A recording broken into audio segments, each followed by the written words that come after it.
মুসা আলাইহিস সালাম ফেরাউনের সামনে যেয়ে দাঁড়ালেন। ফেরাউনের জাদুকররা বিশাল বড় বড় বাঘ বানালো, সিংহ বানালো, সাপ বানালো। মুসা আলাইহিস সালাম দেখে ভড়কে গেলেন, ভয় পেয়ে গেলেন।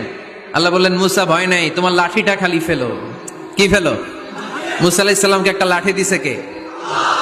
লাঠি ফেলার সাথে সাথে মুহূর্তের মধ্যে হাইয়াতান তাসা, বিশাল এক অজগর সাপ।